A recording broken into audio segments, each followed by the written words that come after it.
છેલ્લા 2 દિવસ ત્યાં સમાચાર માધ્યમો દ્વારા, મીડિયા દ્વારા આ પ્રશ્ન ચર્ચા ચાલી રહી છે. જ્યારે ડિમોલેશન થયું ત્યારે ત્યાં હું સતત 3 દિવસ હાજર હતો. જે કાંઈ બિલ મૂકવામાં આવેલ છે તે બિલ માનવીય રીતે જોતા કે જ્યારે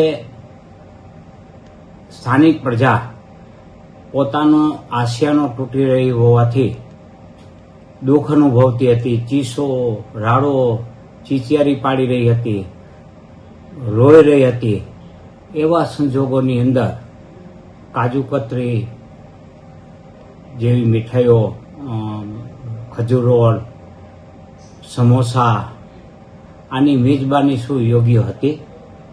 આ થવું જોઈએ? આ તદ્દન અમાનવીય હતું. એટલે શાસકોને, અધિકારીઓને જરાય માનવતા ન હોવાનું આ પુરવાર થાય છે. મિનરલ વોટરનું બિલ 12.5 લાખ. આ મિનરલ વોટરના બિલ વિશે શું કહેશો? ત્યાં સ્થાનિક અનેક સંસ્થાઓ તરફથી મારી પાસેના વિડીયો પણ ઉપલબ્ધ છે. આપે જોતા હોય તો હું આપીશ. પાણી વિતરણ વ્યવસ્થા, ચા વ્યવસ્થા, ફૂડ વ્યવસ્થા કરેલી હતી. અને કેટલી સંસ્થાઓ હતી. દાખલા તરીકે હું તમને દુઃખ નિવારણ ગુરુ સાહેબ દ્વારા આખું મેટાડો ભરી પાણી અને ફૂડની વ્યવસ્થા કરવામાં આવેલ. અમે સાથે લઈને આવેલ હતા. એટલું જ નહીં, ત્યાંના સ્થાનિકો દ્વારા રસોડાઓ પણ ચલાવવામાં આવે અને પાણીની વ્યવસ્થા પણ કરવામાં આવેલ.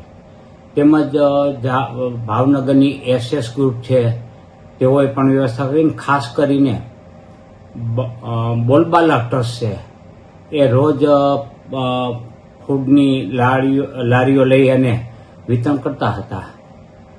તો આજે એમાં ભેદભાવ નહોતો. કર્મચારીઓ કે ત્યાંની સ્થાનિક લોકો છે એ તમામને આપ્યા છે.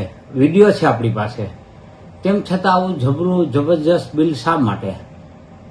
અને એમાંય ખાસ કરીને કહેવાનું છે કે 4,600 જે ફૂડ પેકેટ છે, જેનો 150 રૂપિયા ભાવ ગણ્યો છે, એ સ્થાનિક લોકોને પીરસવામાં આવ્યું.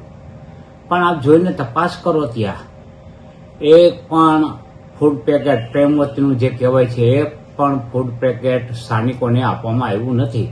તેમ છતાં સ્થાનિકોના નામે કોણ ખાઈ ગયું?